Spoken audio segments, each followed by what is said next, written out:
Hello and welcome to The Voyage, coming to you from the cockpit of this magnificent Princess Y88. We'll catch up with the owner of Seventh Heaven a little later in the show to find out about how the boat got its name and Rob and Rose's plans for their next adventure. Today's show is bursting with summer fun. We'll take you to the Magic Millions horse sales where serious money is laid down in the hope of finding a champion. Take a look at the Princess V65, one beast of a boat. Commercial fisher and chef Andrew Mirosch will reveal his game on procuring and then serving the very best oyster. But first, the best place to tuck into some, our recent 8-vessel sojourn to Queensland's Great Barrier Reef included a stop for lunch on a beach which consistently makes it onto the list of the top 10 beaches in the world. Welcome to Whitehaven Beach.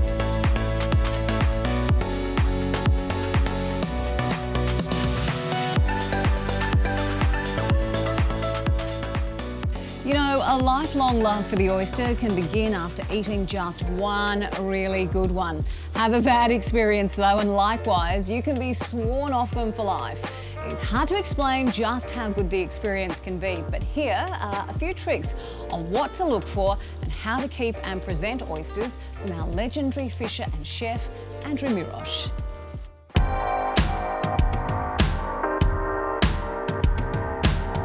So Andrew, we've got a couple of bowls of oysters here. Tell me what I need to know about them. These are locals. These are harvested right out there off Moreton Island. They're a fantastic oyster. They're a rock oyster.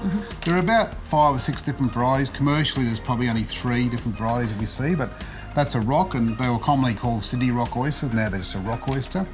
And these are Pacific. They're actually an introduced species from Japan. They're a feral species which are farmed in the colder waters of Tasmania and down south and stuff. They're a bigger oyster, much more meaty to shuck them. People are afraid of shucking oysters, but it's nothing. Buy a good knife. I do it differently. Most professional openers come in from that side. I come in from the back of the hinge and just pop it, and then use your knife on an angle just to free the lid. So that's your oyster. When you get an oyster in a restaurant, they do what they call cut and turn. So they cut it off the muscle and they wash the oyster in salted briny water, and cold, it's got to be cold, and they replace it back in the shell like that. And that's what you get in a restaurant. And how do I tell if this oyster is a good one or a bad one? The best indication is smell.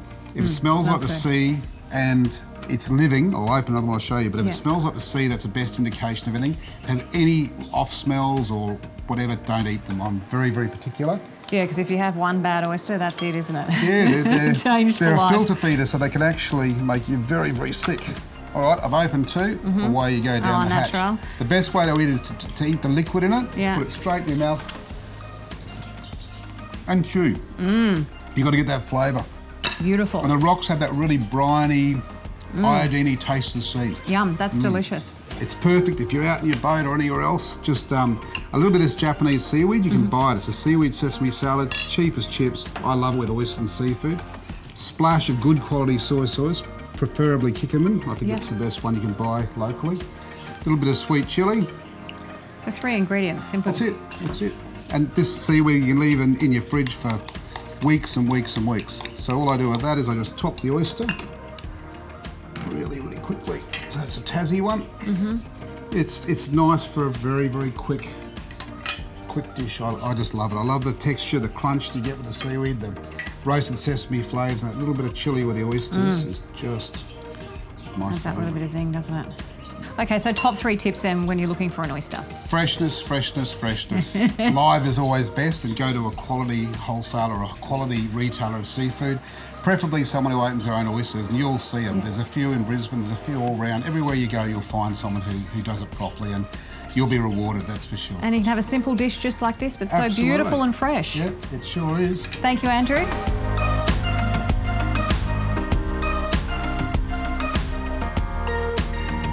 Well, they look delicious, and I can tell you they certainly tasted good too. And I'm sure you learnt a thing or two there. Mouth-watering, just like the Princess V65. Prepare to be amazed.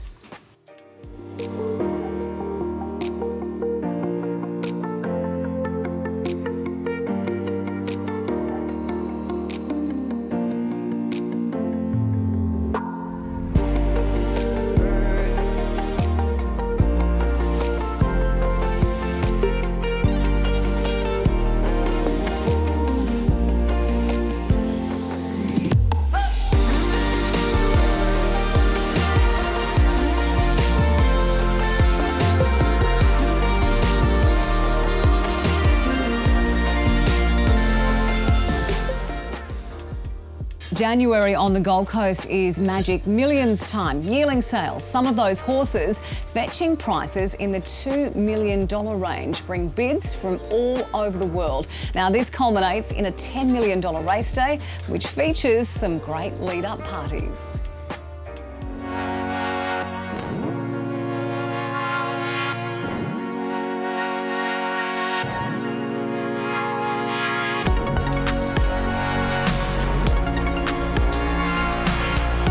We're back here at the beach, and we're days away from the biggest race day in Queensland of the year.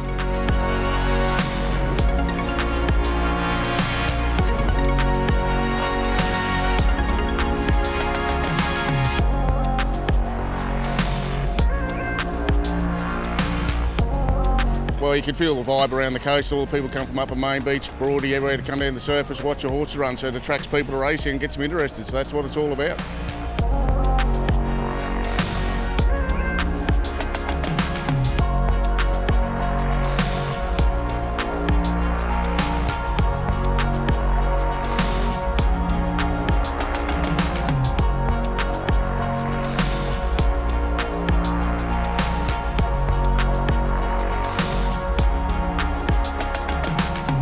Well, we do hope you are enjoying the Voyage.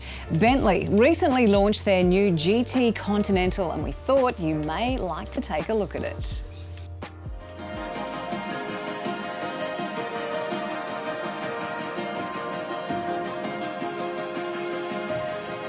It is a lifestyle choice.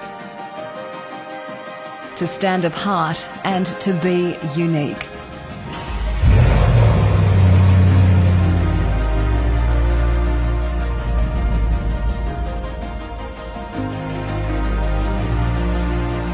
The rose gold can remind you of your favourite piece of jewellery. Endless personalisation possibilities. The exquisite touches and craftsmanship.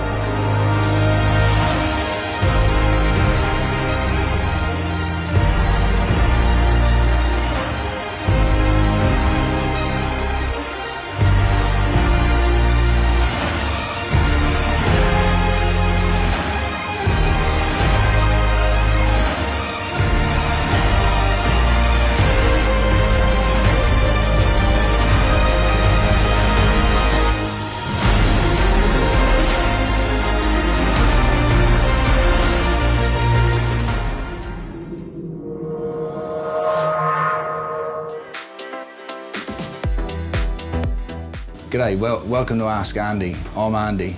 Today we're going to talk about vital checks before leaving the vessel. So first thing we want to do is check that the shoreline's connected and we've got power to the vessel, which supplies all the domestic appliances on board. Secondly, we want to check that the engine start batteries are isolated. And this is just to safeguard and prevent, if there's anything happens to the shore power, then the engine batteries, they're isolated and they don't deplete. So the next time you come to the vessel, you can turn up, turn the keys, and off you go. Third thing we would recommend is to maybe have the simple device like an eye socket. which basically sends you a simple little text. If your shore power's dropped out, then it will alert you, it will tell you that your shore power's gone, so you need to get to your boat, check everything's all right. And that's our tips. Rob Unger has a passion for Princess Yachts that would be hard to top. Seventh Heaven got her name as the seventh princess Rob and wife Rose have owned. It's been a lifelong love affair with the brand. We started off with a 45-foot Princess, a lot of fun with that.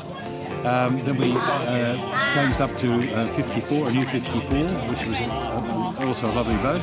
Then we went to a 57, then we went to a 58, then we went to a 21 metre, which is about 69 and 70 feet. And then we bought a nice new Princess 72, that was called R&R for Rob and Rose, or relaxation and something else. Anyway, and then we decided we'd so much fun out there cruising that we really wanted to go up a little bit further, so we went up to the Princess 88, called Seventh Heaven. Just over 3 years we've had it. We've done about over 20,000 nautical miles and about 2,000 engine hours, which is a lot of miles and hours for a boat that's so young. But we enjoy, when we come up the East Coast, we just enjoy the cruise.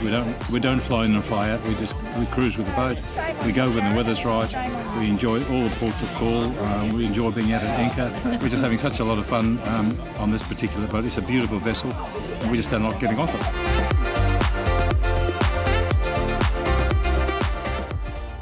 That's all we have time for today, but it's time to start planning your boat show visit. The Sanctuary Cove International Boat Show is on again here from the 20th to the 23rd of May. And next time on The Voyage, we'll show you how to make the most of your Sanctuary Cove Boat Show experience. For now, though, our voyage has just about come to an end. For inquiries about our stunning range of Princess Motor Yachts, contact us via the website, and we look forward to seeing you soon.